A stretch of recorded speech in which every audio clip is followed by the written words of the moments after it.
This is the first time I'm posting anything online about this.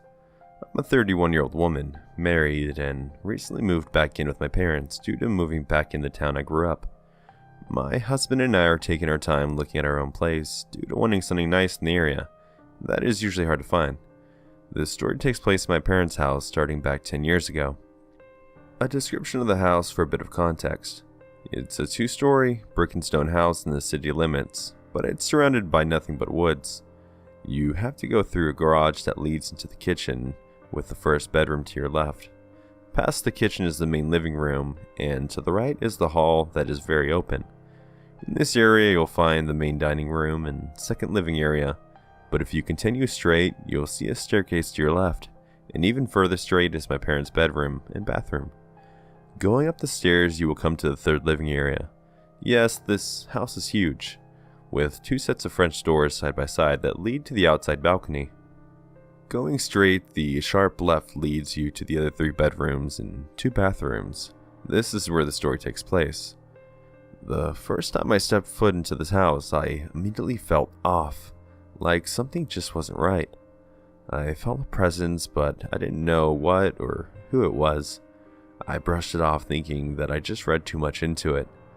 I continued to feel this for the next couple of years, and because of this, I don't very much enjoy visiting them. My parents liked to gamble a lot back then, so they would ask me to babysit my baby brother and sister one day on the weekend. My boyfriend, now husband, loved them, so he would always babysit with me. The first few times I really didn't pay attention to the feeling I would get because we'd be busy playing or eating with the kids. After that, things kind of chilled out, and we would end up watching movies until it was time for the rest of us to go to bed. Now, my husband is kind of a freak of nature. It's like he falls asleep the second his eyes are closed. Me, on the other hand, takes me forever to get comfortable, enough to wind down my mind. I also don't sleep well, even when I do finally get to sleep. This night was the first time I saw and heard something in the brand new house. In this room, the bed is facing the doorway, but not directly in front of it. With the double doors open, you can see in front of the staircase, all the way down the hallway, as long as the light is on, that is. This night, only one of the hallway lights were on. I was laying in bed with the TV on, but the volume down low, so I could hear if one of the kids called me. I was almost asleep when I heard one of my siblings coming down the stairs. I opened my eyes a bit and wait for them to get to the bottom, but they never do. I don't think anything of it. Close my eyes and begin to drift off again. A few minutes later I hear it again, so I open my eyes and wait, but again they never get to the bottom. This time I sit up and listen. A bit spooked, but nothing I can't handle. I get a bit nervous, but still I go check and see if they're there, and maybe they are scared to come all the way down or something. No one is there, confused, and think I must have dreamed it up. I go back to bed, this time closing one of the double doors. It was a few hours later, around 2:30 a.m., when I feel like someone is very near me, as if they were standing next to the bed right in front of me. Usually when I open my eyes, I would see a green glow of the alarm clock on the bedside table, but this time I saw nothing. It was pitch black. I couldn't even see the hallway light on, and the TV had turned off on its own. I felt like I couldn't move. I was awake now and scared to my bones. I was finally able to call out my husband's name loud enough to wake him. He reached over and turned on the light, and right then, the scared feeling went away and I was able to move. I freaked out and started crying. I couldn't begin to explain to him what happened because even if I had, he didn't believe in those things. So I told him I was having a nightmare and asked him to go check on the kids. When he came back, he said the kids were fine and got back in bed. With the light on, I was able to fall back to sleep, but it took me forever. The next day, I told my mom about what had happened, and that's when she told me. She had been hearing footsteps on the stairs at night and even saw someone standing by the door at times. She didn't tell anyone because she did not want to scare the kids. This is when she told me what she had done. She wanted to know what was going on in her house, so she brought up a voice recorder. One day, she decided to use it and went upstairs while everyone was gone. She asked your typical questions of, "Who is here? What do you want? Why are you here?" And then said, You've passed away and you need to go into the light. You are not welcome here.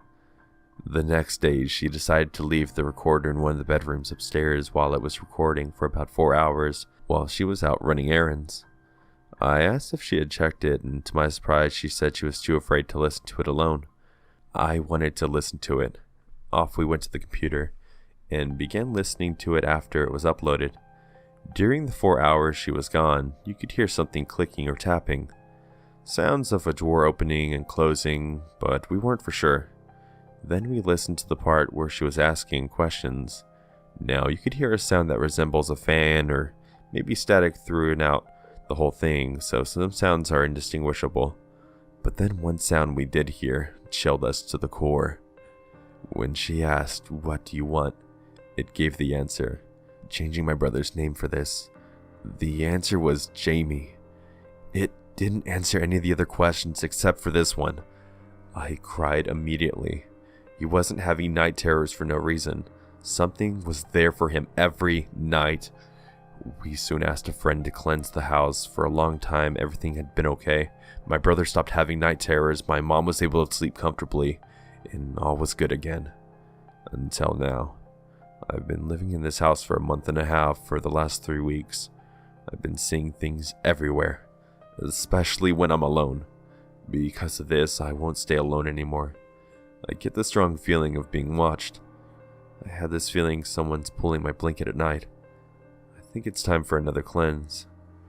Oh, and just an FYI, I'm on the 3rd generation on my mother's side of the family that's been able to see spirits. My dad's side of the family has, in the past before I was born, practiced black magic. I don't like speaking of them and won't dabble in any of the spiritual stuff most people do. I stay as far away from it as possible, and I recommend that you do too. Even if you're careful, these spirits can haunt for a long time, even after you're gone. Update. So I'm sitting in the living room floor playing with my nephew.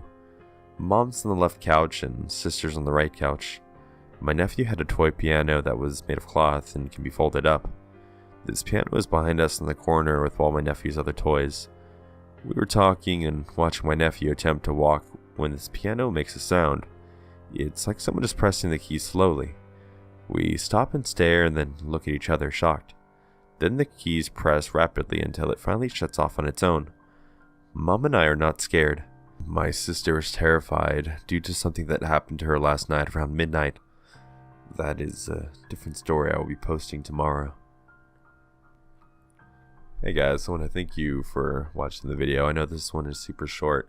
My computer's been having a lot of issues. I'm still waiting to save enough money to go ahead and either upgrade it or build a new computer altogether. So I think around maybe December I should have enough funds to actually do that.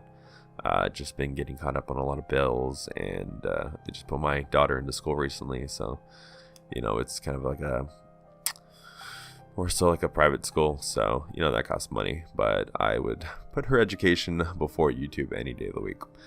I just want to thank you guys for being so patient with me. You guys are awesome. I appreciate all the love and feedback, all the support. I don't know how I'm still getting so many subscribers every day after not posting. I'm sure those chills videos had to do something with that, but number 7, I just took a shit. Just kidding. Alright, you guys take it easy, and I hope everyone's having a great night. I tried to read this with less of my kind of like grain in my voice. Try to bring my voice a bit lighter. I know a lot of people say they don't kind of like the inflections in my voice, and yeah, it's just from lifelong decisions of doing stupid shit and destroying my vocals. So anyways, this has gone on far enough. If you've reached this part of the video, I'd appreciate if you could drop a like. That really does help with the algorithm, and the comments really don't help, but I just like reading them. So if you can leave something funny down below, that'd be awesome. It really does make my day. And sharing the video around, if you got friends that like spooky stories, that'd be awesome too. And hopefully when I get my new computer, I'll be doing some live streams and whatnot. Let's see, let's try to stretch this video out for the 10-minute mark so we can make that sweet, delicious algorithm happy. I guess I'll just play some music here at the end. We'll let it fade out, and you guys have a good night. All right, bye.